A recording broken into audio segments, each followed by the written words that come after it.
শুনছেন সবার প্রতি আন্তরিক কৃতজ্ঞতা। বডিতে 72 ঘন্টা পর্যন্ত ময়েশ্চার ধরে রাখার জন্য ইউজ করুন লিলি হুইপশিয়া বডি ওয়াশ। গুরুত্বপূর্ণ ডিসকাশন করতে হচ্ছে কারণ গুরুত্বপূর্ণ জায়গা থেকে গুরুত্বপূর্ণ কথা এসেছে। আসিফ নজরুল আইন এবং একই সাথে যুব ও ক্রীড়া মন্ত্রণালয়ের উপদেষ্টার দায়িত্বে রয়েছেন। কিছুক্ষণ আগে তিনি একটা প্রেস ব্রিফিং করেছেন লাইভে, অসংখ্য গণমাধ্যমের সামনে তিনি যে বক্তব্য দিয়েছেন সেই বক্তব্য পুরোপুরি বাংলাদেশের পক্ষে। সেই বক্তব্যের প্রেক্ষিতে এটা মোটামুটি নির্ধারিত নিশ্চিত সময়ের অপেক্ষা, to be decided and to be announced that বাংলাদেশের ওয়ার্ল্ড কাপ ভেন্যু চেঞ্জ হতে যাচ্ছে। বাংলাদেশ যেই দেশে বিশ্বকাপ খেলার কথা রয়েছে ভারতে, সেই দেশে বাংলাদেশের আপকামিং বিশ্বকাপ হচ্ছে না। কেন হচ্ছে না সেই ব্যাখ্যায় যাব। এখন পর্যন্ত যে দুটো ভেন্যুর কথা এসেছে, কেরালা এবং তামিলনাড়ু ক্রিকেট অ্যাসোসিয়েশনের সাথে বিসিসিআই এর বৈঠক, বিভিন্ন মিডিয়ায় সেই খবরটা দেওয়া হয়েছে। একটু আগের কন্টেন্ট আমি বলেছি যে এগুলোকে বিশ্বাস করার কোনো কারণ নেই। ইন্ডিয়ান মিডিয়া কিছু প্রোপাগান্ডা ছড়াচ্ছে, বাংলাদেশ যেন বিচলিত হয়। আসিফ নজরুল স্যারের বক্তব্যের পর সেই ব্যাপারটা আবারও প্রমাণিত হয়ে গেছে।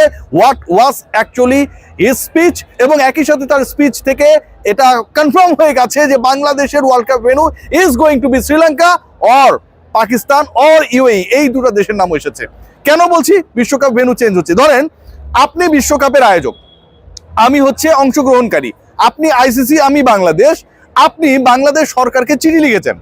আমি আসিফ নজরুল স্যারকে বিশ্বাস করি, তিনি গড়পড়তা পলিটিশিয়ান, ম্যাক্সিমাম যারা, সবার কথা বলছি না, বিভিন্ন সময় পাবলিক সেন্টিমেন্ট নিয়ে খেলায়, বিভিন্ন স্টেটমেন্ট দেয়, লাইভে এসে মিথ্যা কথা বলে, এরকম আমরা দেখেছি, সময় সময় দেখেছি। আসিফ নজরুল স্যার যে কথাটা বললেন, they had got a letter from ICC, আইসিসির সিকিউরিটি টিমের কাছ থেকে বাংলাদেশ সরকার একটা চিঠি পেয়েছে। সেই চিঠিতে উল্লেখ করা হয়েছে কি, সেই চিঠিতে কি বলা হয়েছে? 3টা পয়েন্টের কথা বলা হয়েছে।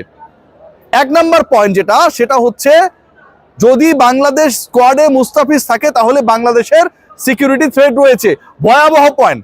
বাংলাদেশ বিশ্বকাপ খেলতে যাবে, বাংলাদেশ দলে, বাংলাদেশ 11-এ মুস্তাফিজ থাকবে না, এটা ভাবার কোনো কারণ নাই। মুস্তাফিজ বাংলাদেশের টপ 2-3জন ক্রিকেটারের একজন, আপনি চোখ বন্ধ করে চুজ করেন। 2 নম্বর পয়েন্ট, বাংলাদেশের যারা দর্শক, যারা ফ্যান্স, বাংলাদেশকে যারা সাপোর্ট করবে, তারা যদি বাংলাদেশের জার্সি পরে, ক্রিকেটারদের জার্সি পরে, বাংলাদেশের ক্রিকেট দলের জার্সি পরে মাঠে প্রবেশ করে, তাহলে বাংলাদেশের সিকিউরিটি থ্রেট বেড়ে যাবে। এবং 3 নম্বর পয়েন্ট আরো গুরুত্বপূর্ণ, ইলেকশন যত এগিয়ে আসবে বাংলাদেশের, তত বেশি বাংলাদেশ ক্রিকেট দলের নিরাপত্তা কেন্দ্রিক যে ঝুঁকি, থ্রেট, সেটা বেড়ে যাবে। আসিফ নজরুল এই বক্তব্যটা দিয়েছেন তার নিজের মন গড়া না। He got the letter from international cricket council. International cricket কাউন্সিলের সিকিউরিটি কমিটি এই চিঠিটা বাংলাদেশ গভর্নমেন্টকে পাঠিয়েছে। ইন্টারন্যাশনাল ক্রিকেট কাউন্সিলের এই চিঠি ইন্ডিকেট করে বাংলাদেশের ভারতে নিরাপত্তা ঝুঁকি রয়েছে। ইন্টারন্যাশনাল ক্রিকেট কাউন্সিলের এই চিঠি স্বীকার করে, মেনে নেয় বাংলাদেশ দলকে কেন্দ্র করে যেই নিরাপত্তা সংশয় তৈরি হয়েছে সেটা অযৌক্তিক না। ইন্টারন্যাশনাল ক্রিকেট কাউন্সিলের এই চিঠি পরোক্ষভাবে ইন্ডিকেট করে বাংলাদেশের বিশ্বকাপ খেলতে হলে ভারতের বিকল্প অন্য কোনো ভেন্যুতে খেলাতে হবে, আদারওয়াইজ এই দলটা বিপদে পড়তে পারে। ইন্টারন্যাশনাল ক্রিকেট কাউন্সিল যখন এই ব্যাপারগুলোকে অ্যাড্রেস করে, স্বীকার করে, মেনে নেয়, এবং সেই বক্তব্যটা যখন বাংলাদেশ সরকারকে জানায়, নিজেদের মধ্যে রেখে দেয়নি, আইসিসি যখন বাংলাদেশ সরকারকে জানায়, ঠিক তখন এটা নিশ্চিত হয়ে যায় ICC itself not convinced to organize the matches of Bangladesh in the soil of India.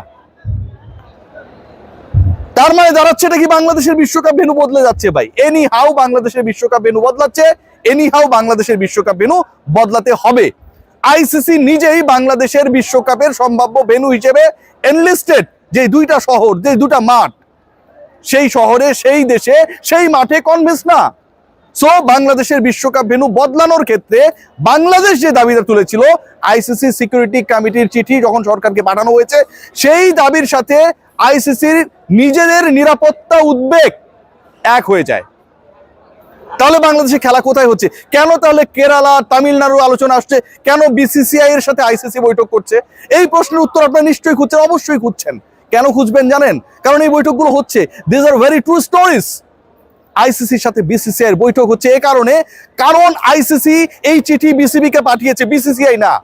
নিরাপত্তা সংশয় নিয়ে আইসিসি যেই ব্যাপারটা প্র্যাকটিক্যালি দেখছে যে সত্যি সত্যি নিরাপত্তা শঙ্কা রয়েছে, বিসিসিআই তো সেটা মানতে চাইছে না। তারা যেভাবেই হোক বাংলাদেশকে ভারতের মাটিতে খেলাতে চায়, আর আইসিসি যেভাবেই হোক এটা বলতে চায় ভারতের মাটিতে বাংলাদেশ নিরাপদ না, যেটা বাংলাদেশ সরকারকে তারা জানিয়ে দিয়েছে। তাহলে তাদের কি করতে হবে? বিসিসিআই কে কনভিন্স করতে হবে, বোঝাতে হবে, জানাতে হবে, প্র্যাকটিক্যাল সিচুয়েশন সম্পর্কে অবগত করতে হবে।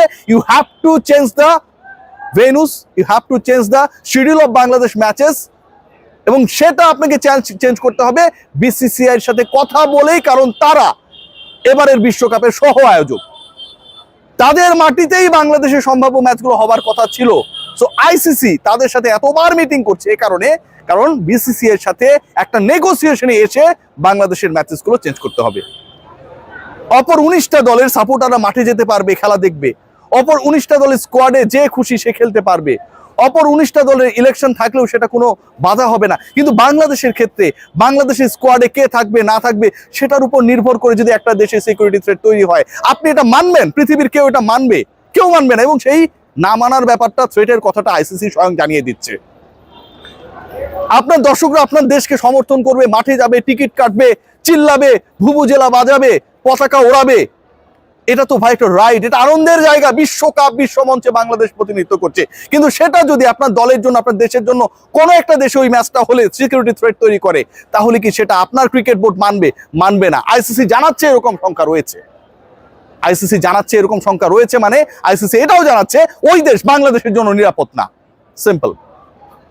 সো বাংলাদেশ কেন্দ্রিক যে ইস্যুটা তৈরি হয়েছে, আমার কাছে মনে হয় এটা অনেকটা রিজলভ হয়ে গেছে, অনেকটাই হয়ে গেছে। যখন আসিফ নজরুলের আজকের এই বক্তব্য, আইসিসির স্ট্যান্স আমাদের কাছে পরিষ্কার হয়ে যায়। এই বক্তব্যের মাধ্যমে, এই বক্তব্য যখন এটা ক্লিয়ার করে যে শুধুমাত্র বাংলাদেশ গভর্নমেন্টের ভারতের সাথে সম্পর্ক খারাপ দেখে মুস্তাফিজকে বাদ দেওয়া হয়েছে দেখেই বাংলাদেশ ভারতে গিয়ে খেলতে যায় না, ব্যাপারটা এরকমটা না। সত্যি সত্যি নিরাপত্তা ঝুঁকি রয়েছে, এবং সেই নিরাপত্তা ঝুঁকির কথা যখন আইসিসি সিকিউরিটি কমিটি অ্যাড্রেস করে ফেলে, তখন বাংলাদেশের স্ট্যান্সটা আরো বেশি শক্তিশালী হয়ে যায়। এখন বাংলাদেশের স্ট্যান্স এই শক্তিশালী হবার পেছনে সবচেয়ে বড় ভূমিকা পালন করছে কি? প্রথমত আইসিসির এই চিঠি, এটা বাংলাদেশের ফেভারে, টোটালি ফেভারে। দ্বিতীয়ত পার্শ্ববর্তী দেশ হিসেবে, বোর্ড হিসেবে পিসিবির সমর্থন। অন্য দেশগুলো যারা আইসিসিতে প্রতিনিধিত্ব করে, আইসিসি তো হাওয়ায় হাওয়ায় চলে না। এখানে অস্ট্রেলিয়া রয়েছে, সাউথ আফ্রিকা রয়েছে, ইংল্যান্ড রয়েছে, নিউজিল্যান্ড রয়েছে, বড় বড় প্রতিনিধিত্ব রয়েছে যারাও নিরাপত্তার ব্যাপারে জিরো টলারেন্স। সেই দেশগুলোরও কিন্তু একটা বড় সমর্থন বাংলাদেশের ফেভারে রয়েছে। So overall long story short করলে এটাই বোঝা যায় যে বাংলাদেশের ওয়ার্ল্ড কাপ ভেন্যু চেঞ্জ হচ্ছে, এবং সেই ওয়ার্ল্ড কাপ ভেন্যু চেঞ্জ করার ক্ষেত্রে, চেঞ্জ হওয়ার পক্ষে সবচেয়ে বড় বাধা এই মুহূর্তে বিসিসিআই। এটা তাদের ইগোতে লেগেছে। মুস্তাফিজকে বাদ দেওয়ার কারণে, মুস্তাফিজকে ছেটে ফেলার কারণে, অপমান করার কারণে যে কনসিকুয়েন্সটা তৈরি হয়েছে, সেটাকে আইসিসি পর্যন্ত মেনে নিয়েছে। ভারতে বাংলাদেশ দল ঝুঁকিপূর্ণ, পুরো ব্ল্যান্ডারটা করেছে বিসিসিআই। এখন তারা যেভাবেই হোক বাংলাদেশকে খেলাতে চায়, আর আইসিসি যখন জানিয়ে দেয় বাংলাদেশে সত্যি সত্যি তাদের দেশে, ভারতে নিরাপত্তা ঝুঁকি রয়েছে, তখন বিসিসিআই এর স্ট্যান্সটা দুর্বল হয়ে যায়। সো বিসিসিআই কে কনভিন্স করেই বাংলাদেশের ম্যাচেসগুলো হবে। এবং আজকে আসিফ নজরুলের এই বক্তব্যের পরে একটা ব্যাপার ক্লিয়ার হয়ে গেছে। এর আগে যে আলোচনাটা ছিল 3-1, মানে হচ্ছে 3টা ম্যাচ হবে শ্রীলঙ্কার মাটিতে, একটা ম্যাচ হবে ভারতে, এই যে ডিসকাশন, এই যে আলোচনাটা ছিল, সেই আলোচনাটাও আজকের এই বক্তব্যের পর এক্সিস্ট করে না। বাংলাদেশ যেখানটা ইনসিকিউর, সেটা 3টা ম্যাচ 4টা ম্যাচ খেলুক, আর একটা ম্যাচ খেলুক, অর্ধেক ম্যাচ খেলুক, সেখানে যাক, ঘুরে আসুক, টুরিস্ট হয়ে যাক, সব ইস্যুতেই বাংলাদেশ, বাংলাদেশি সাপোর্টার, বাংলাদেশি ক্রিকেটাররা ইনসিকিউর। 2-1 দিনের মধ্যে সিদ্ধান্ত আসছে। ভারতীয় মিডিয়ার গুজবে কান দেবেন না। আইসিসি জানিয়ে দিয়েছে বাংলাদেশের জন্য ভারত নিরাপদ না, এবং বাংলাদেশ ক্রীড়া মন্ত্রণালয়ের দায়িত্বে যিনি রয়েছেন তিনিও জানিয়ে দিয়েছেন, he has got the letter from the security committee of ICC. সবাই ভালো থাকবেন।